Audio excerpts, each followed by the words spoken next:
Bonjour Omar Lengleng, bienvenue sur la page de la Fédération des associations burkinabées de Naples et province.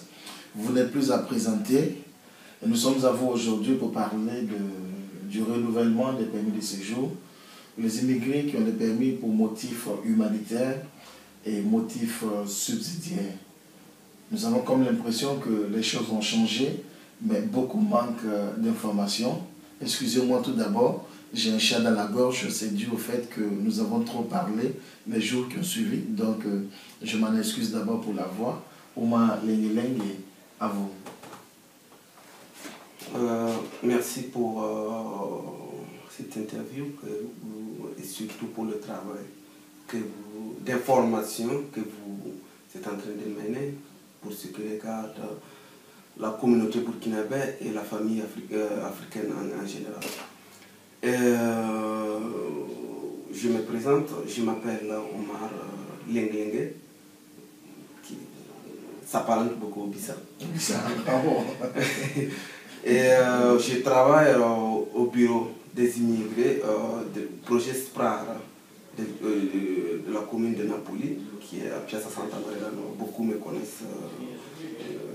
Et je fais partie aussi du comité des Burkinabés. Aujourd'hui, comme le frère l'a déjà annoncé, nous allons parler du renouvellement des permis de séjour humanitaires et subsidiaires, que vous appelez subsidiaires. Parce qu'il y a eu quelques... Sûrement, il n'y a pas de changement, mais il y a manque d'informations à nos frères qui, parmi tant d'autres communautés, sont bénéficiaires de ces types de protection. Il y a 3 types de protection en Italie. Humanitaire, pour dire que la personne n'est pas victime de problèmes politiques, mais la situation personnelle de la personne lui accorde une protection qu'on appelle humanitaire d'une année. Okay. Il y a une autre type de protection subsidiaire que vous connaissez tous, qui est de 3 ans.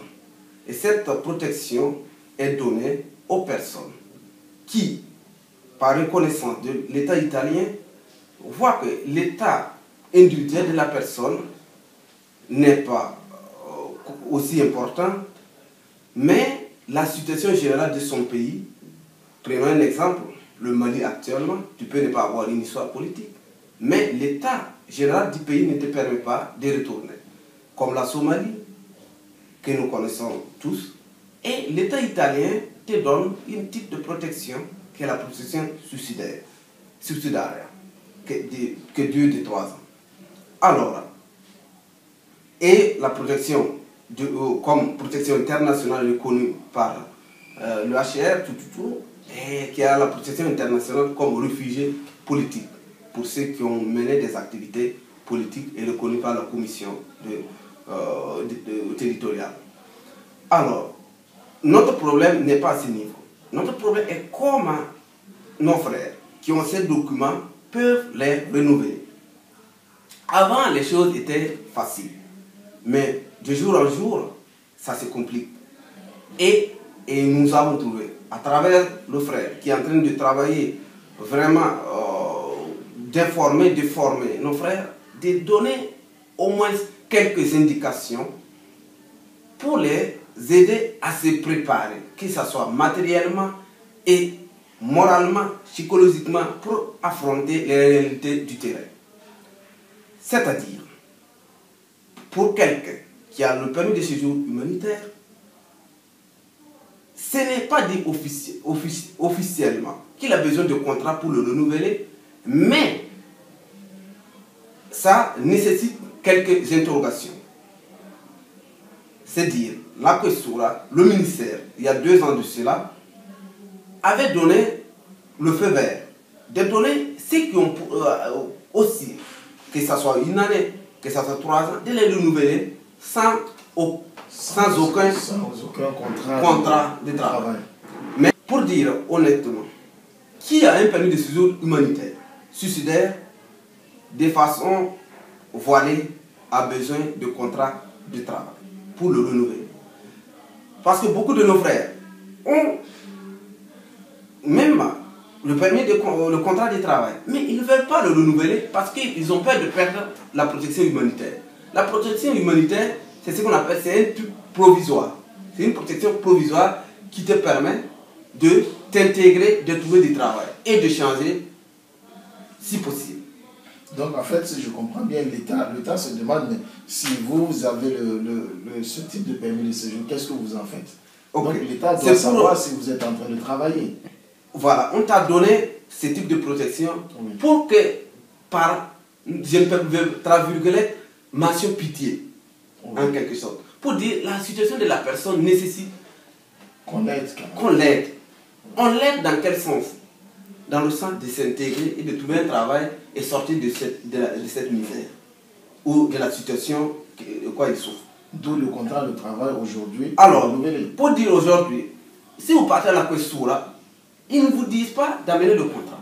Mais si vous introduisez, en Israël on vous innotrate, le renouvellement, on te dit, voilà, va remplir les dossiers que tu amènes. Tu ne mets pas le contrat, ça se bloque, 8 mois, 7 mois, une année.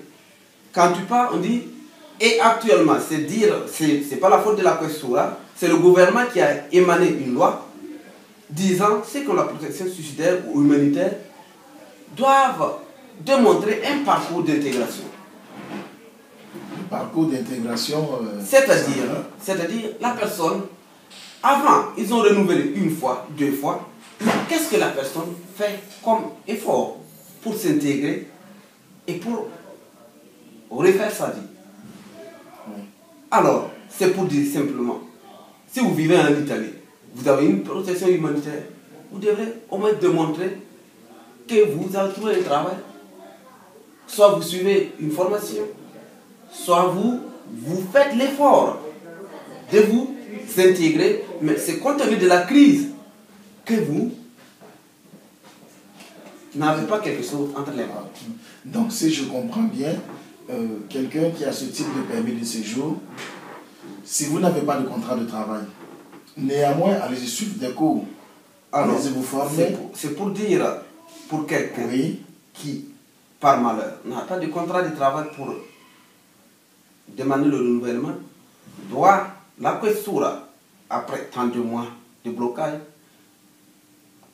parce que, je reviens un peu en arrière, parce qu'actuellement, pour renouveler un permis de séjour suicidaire ou humanitaire, la Questura, quand vous faites la demande à la Questura renvoie le dossier là où vous avez fait la commission. Ok. Dans un exemple, si vous êtes aujourd'hui résident à Naples et que vous demandez le renouvellement à Naples et que vous avez demandé l'asile politique à l'époque à Foggia, donc la Questura ramène vos dossiers à Foggia pour dire que ce monsieur a demandé un renouvellement. Qu'est-ce que vous en décidez? Qu'est-ce que vous en décidez? Donc la décision vient de la case départ où vous avez demandé votre asile. Effectivement. Oui. Donc, comme il a dit le frère, si vous demandez le renouvellement de votre permis de séjour, la Questura ne décide pas. La Questura prend vos dossiers et le renvoie là où vous avez demandé l'asile, là où vous avez fait la commission. Si vous l'avez fait à Rome, si vous l'avez fait à Bari, si vous l'avez fait à Foggia, automatiquement vos dossiers repart là-bas et la commission doit décider si encore te donner la protection suicidaire ou humanitaire. Oui. Et la Questura applique la loi. Et au cas contraire, parce que si prenons l'exemple du Burkina, où effectivement nous n'avons pas une guerre ouverte, la commission va, en voyant en apparence que c'est un pays stable, ils vont se dire, mais cette personne qui vit ici pendant des années, 2-3 ans, nous ne voyons pas de contraintes qui le trouvent chez lui. Mais, alors, donc à ce moment, ils vont l'envoyer la réponse au niveau de la Questura qui va te dire, voilà, pour la commission, vraiment, il n'y a pas de prérogative qu'on te renouvelle ça. Mais, si, dans les 15 jours, dans les 2 semaines qui suivent, tu nous amènes un contrat de travail, nous te le renouvelons. Ok. Alors, si en fait, on peut vous donner une réponse négative pour dire qu'on ne peut pas renouveler votre permis de séjour. Alors, si j'entends bien, maintenant, si vous amenez un contrat de travail, ils insèrent dans votre dossier ou Oui. Au cas contraire, si la personne n'a pas de contrat, Oui. dans les 2 semaines, nous en savons. C'est pas évident que Puis ça va durer en 2 semaines. Donc, la question te dit, voilà, malgré tout, il faut refaire ce qu'on appelle un bilan sur ton séjour en Italie. Qu'est-ce que tu as pu faire pour tenter de t'intégrer? Tu as fait une formation, tu as suivi des cours, tu as fait tirochino, c'est-à-dire un stage. Un stage, oui. Qu'est-ce que tu as conquis? Quel effort tu as fait pour t'intégrer? Donc, pour vous prendre au mot, on peut donner juste un petit conseil à nos frères, nos compatriotes qui nous suivent pour dire que pour ceux qui ont ce permis de séjour, qui ont le permis de séjour pour motif humanitaire ou subsidiaire, il serait intéressant pour vous de penser quand même à faire quelques formations. Quelques formations, ça veut dire vous pouvez aussi aller suivre également des cours. Il y a des formations qui sont ouvertes. Il suffit de vous renseigner. C'est sûr que ça ne manque pas à travers les différentes associations. Et nous ferons tout également pour vous informer quand il y aura des différents cours à faire. Et ces différents diplômes qui vont vous attribuer, ce sont les diplômes aussi qui peuvent vous servir demain si vous voulez renouveler votre permis de séjour. Donc c'est un élément très important que nous allons développer dans les jours à venir. Alors je reviens pour dire que si toutefois on vous refusait le renouvellement, parce que beaucoup de personnes ont des permis de séjour bloqués à la Questura depuis 7-8 mois également. Et si vous venez avec un parcours, disons, un parcours de formation avec des diplômes à l'appui et que vous n'avez pas encore de travail, est-ce que selon vous, la Questura peut faire amende? Je crois bien que la Questura est en train de faire ce travail. Je ne peux pas me prononcer là-dessus parce que c'est un phénomène nouveau. Oui. Que beaucoup, la Questura les disent, les recommande. Viens au bureau des immigrés. Quand ils arrivent, la question les demande. Qu'est-ce que tu as comme tu as un contrat de travail? Non. Alors, bon, dans ce cas, tu t'en vas, tu fais ce qu'on appelle une relation écrite avec des attestations à l'appui, ce que tu as fait durant ce séjour, ton séjour en Italie. Donc, espérons qu'ils vont se baser sur ça pour les donner, renouveler encore l'humanitaire, afin de les permettre de s'insérer dans le système. Parce que ce que nous oublions, c'est quoi? Beaucoup travaillent, ils ont le contrat, mais ils ne veulent pas perdre la protection humanitaire ou suicidaire. Le problème, c'est quoi? À ce moment, à Questura, ils voient vos traces. Vous êtes là, vous envoyez de l'argent par mois, ils repèrent tous vos mouvements. Ils repèrent tout ce que vous envoyez comme... Si vous ne travaillez pas, où vous gagnez cet argent? Ça veut dire que vous êtes en train de salir votre CV parce qu'il se dit que sûrement vous faites un travail au noir. Un travail au noir, ça peut aussi sous-entendre vendre des choses prohibées. Donc, en ce moment, je ne crois pas que ça peut vraiment vous risquer gros de perdre ce que vous avez conquis. Vraiment, nous avons été très honorés de vous recevoir sur notre page. C'est également votre page à vous, parce que vous êtes burkinabé avant tout. Donc, sur la page de la Fédération des associations burkinabé de Naples Province, ça a été un très grand plaisir pour nous.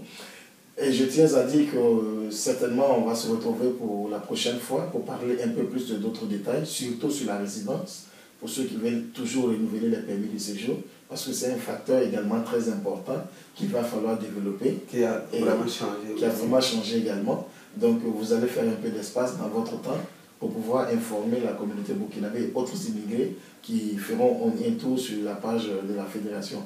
Donc merci à vous. Merci à vous également qui avez suivi cette petite rubrique. On espère se retrouver la prochaine fois sur la page de la Fédération des associations burkinabé de Naples et Province. Portez-vous bien. Au revoir.